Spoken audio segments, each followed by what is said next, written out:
Good morning. This is David Combe with the CBS AM debrief for Friday the 15th of October. Running a little bit late this morning. What can I say but computers, they're great when they're working, but we had a corrupted file here with the video this morning. So this is the second time around. I don't know if it'll be any slicker, but we'll see how we get on. So look, I am going to keep this quite short. Overnight market action. US jobless claims were a little higher than expected, and that put a damper on things. And in fact, the market did trade down reasonably significantly, I believe about 70 points at one stage.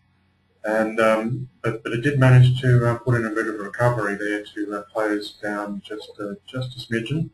The other thing that was playing on people's minds was the banking sector and this whole issue of how they're going to deal with the foreclosure of these housing mortgages. And in fact, that's certainly one of the reasons why the bank sector as a whole has really underperformed during this recent rally. So yeah, a couple of factors at play there. So we'll have a quick look there at the indices. Yeah, the Dow down 1.51 cents, so really closed up even for all intents and purposes. S&P 500 down 429.585 for the Nasdaq. Over in Europe, much of the same sort of thing. The DAX, the only standout there, up 20.75. And obviously the markets have now opened in our region, or up in the Hang Seng, but we're now down 23 on the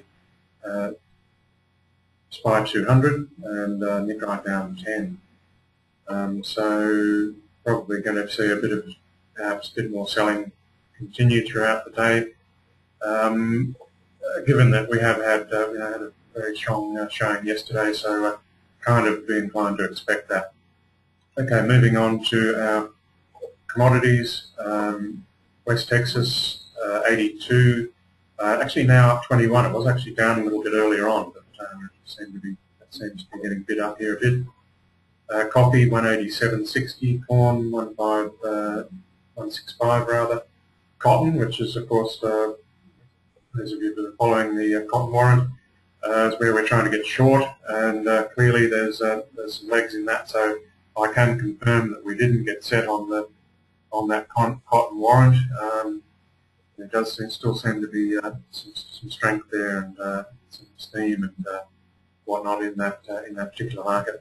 Oats 376, rough rice 13.60.5, and soy 11.98 and 3/4, sugar 27.94, and wheat at $7.01.5, and wool $9.52, copper $3.82, which was up 1.3, and gold was up stronger earlier or overnight, now back at $13.82, so it's only up just under $5.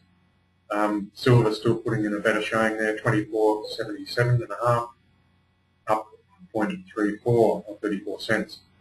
Okay, now to have a look at our currency crosses. The euro is buying 1.4057 US dollars, the pound 1.5993, and the US dollar is buying 81.5570 yen. Aussie's buying 92.22 US dollars, and the US dollar is buying 1.0045 Canadian, and finally 0.9538 Swiss francs. Take a look at our economic calendar. The significant data out is tonight is the US CPI index. So obviously that is going to indicate how much inflation is coming into the economy there. And obviously there are some constraints there. On the one hand, do they want to, or can they ease monetary policy anymore? Not really at 0.25%. So will we start to see this become an issue? The forecast is for a 1.2 number, and the previous was a 1.1. There's some other data out. China property prices Actual was 9.1, forecast was 8.8, and the previous was 9.3. So although that was under or over the forecast, it is actually less than the previous. So a little bit of steam might be coming out of there, which should be a little bit encouraging for those concerned about that perceived property bubble there. A little bit of Canadian manufacturing sales data, a little bit out of Europe on CPI, and consumer Michigan confidence numbers. So that wraps up the data for today and going into the weekend. Take a quick look now at what's happening with the Falcon, and I just thought it's interesting to have a look here at the Aussie dollar. I was looking at this earlier on, and to my eye here on the Falcon charts, we got to about 99.82 or so.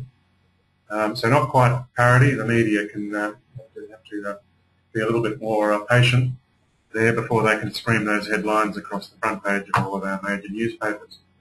But I thought one thing that was interesting, if we pulled a Fibonacci from this low back in May and June, so you can see it there, that's the starting point, the AB run, and take it up there, so we go A, B, C, D, or just A, B, C, D. The extension there, if you're a fan of Fibonacci, of 1.618 is often a good tool to use as a target to take profit. So sometimes that can indicate that that's the level where we'll run out of puff. And funnily, it's just under that parity level at 99, under parity at 99.33. So interesting to see if that holds, and kind of fun to watch if it does. Okay, so look, I'm not going to look at any other markets here. We are currently off at the moment on the index. I will just quickly pull that up. We're down 33.